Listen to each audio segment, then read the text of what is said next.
Now, looking out at this beautiful landscape, it's hard to imagine that this area could hold a dark secret.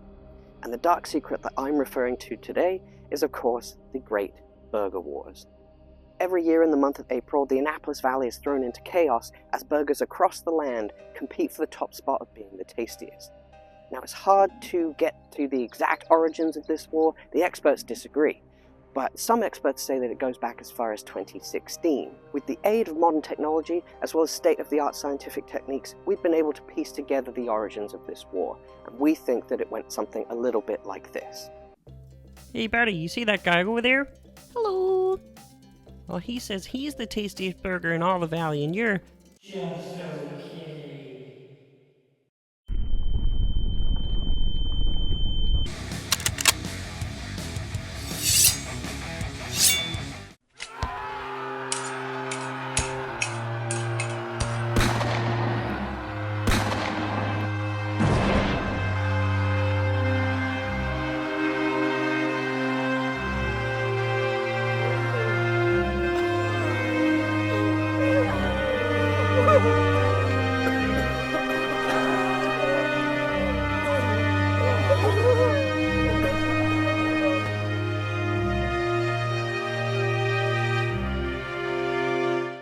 Brother, there just has to be a better way. Let's do better for the kids.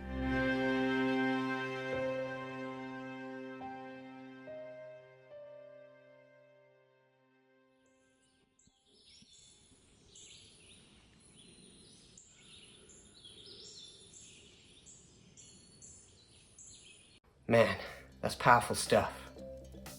As you can see from that extremely accurate historical reenactment, the Burger Wars are a pretty big deal around here. And it also gives you an amazing opportunity to explore the valley, with 47 restaurants competing from Windsor all the way down to Bear River in 2024. Now, obviously I wasn't able to try every burger that was available this year. I'd have to have averaged 1.5 burgers a day to make that happen, but I wanted to give a rundown of the 5 burgers that I was able to try this year.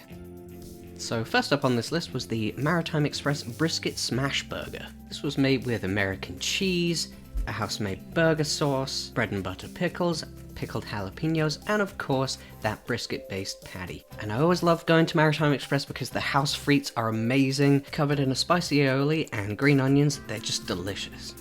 And if you're not a red meat eater, you can swap out your patty for some fried fish, and they've even got you covered if you are gluten-free with a gluten-free bun available. And top all of that off with a delicious cider and a themed trivia night, and I was on for a winner. Next up, I found myself over at the House of Dough in New Minas to try out their Super Donair burger. With a good amount of donair meat, deep-fried pepperoni, mozzarella, sautéed onions and tomato on an Italian bun, and all of this for $7.95. You just can't argue with that price, and at the end of a long day at work, this made me the happiest of all campers. And of course, you can't forget the donair sauce. It's actually a crime punishable by death here in Nova Scotia, so just watch out for that. Next up, I was off to the Cider Press Cafe in the Wheatons in Berwick to try the Dr. Pepper King Burger. With bacon, fried onions, red onion, lettuce, mozzarella, and of course, the famous Dr. Pepper barbecue sauce. I was super excited for this one when I saw it on the menu, and it did not disappoint. I naturally also had to pair it with a can of Dr. Pepper, as well as the spicy carrot soup, which was also delicious. We also had this beautiful lemon drizzled ginger cake creation, and holy mother of dessert, Batman. Highly recommended, doesn't quite cut it. So next up, I was off to the Center Slice in Centerville to try out the Big Dill. And this thing was well appointed with a garlic butter toasted bun, house-made burger sauce and mayo, red onion, cheddar cheese, bacon, tomato and lettuce, and of course, those crispy deep-fried dill pickles. This thing was a monster and the perfect thing to enjoy on a sunny spring afternoon out on the back deck. And finally, we found our way over to the beautiful Lightfoot and Wolfville to try their Oklahoma-style smash burger. And you certainly can't argue with their view. I mean, just look at it, overlooking the vineyard as well as Cape Blomidon. Now, once I could tear my eyes away from that view, I was finally able to order their burger, which I would highly recommend that you do because it was excellent. Made with a Wagyu beef patty, thinly sliced onions, Annapolis Blomidon brie, garlic mayo, house-made Tidal Bay mustard, shredded lettuce, and a pickle, this creation paired perfectly with their Brute for $10 a glass. And in even better news, I've heard that this has become a permanent menu item. So that was a rundown of the 5 burgers that I was able to try this year, but you may be thinking, Adam, how the heck is anyone ever supposed to try all of these things? And while I wouldn't recommend that anyone tries 47 burgers in a month, there is one thing that might be able to help. I learned that this year, Burger Wars actually teamed up with Where It's At Tours to offer a special burger tour.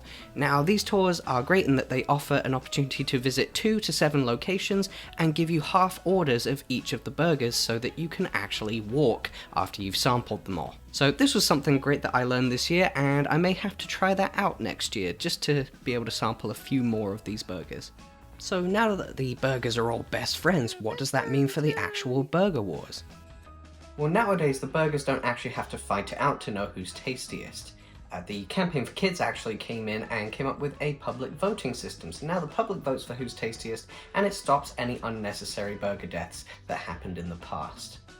And as an added bonus, for every burger that's sold during Burger Wars, $1 goes to the Campaign for Kids, which goes to help disadvantaged children in Kings County. And so I think we can all agree that that's a pretty good deal. And if you're interested in learning more, I would encourage you to go to the Campaign for Kids website, where you can learn more about what this charity is doing for children in the local area, but they also have a whole section dedicated to Burger Wars, which has a whole table telling you about all the different burgers, where you can find them, as well as a map to give you directions. So if you're planning your trip for Burger Wars 2025, this is a critical resource. Now, I wanted to say a big thank you for watching, and by the time this video goes out, Burger Wars 2024 will be well and truly over. However, that means that you've got a whole year to plan for April 2025 when Burger Wars starts up again. Sorry for the delay in the video. The process of getting these 2 crazy characters together took me a little longer than I thought. Oh, come on, man. You know we're the stars of the show. Yeah! Yeah, you guys are probably right. So anyway, Flip and Patty, it's been wonderful having you on the channel. Hopefully we'll see you guys for Burger Wars 2025, and hopefully we'll see you there as well.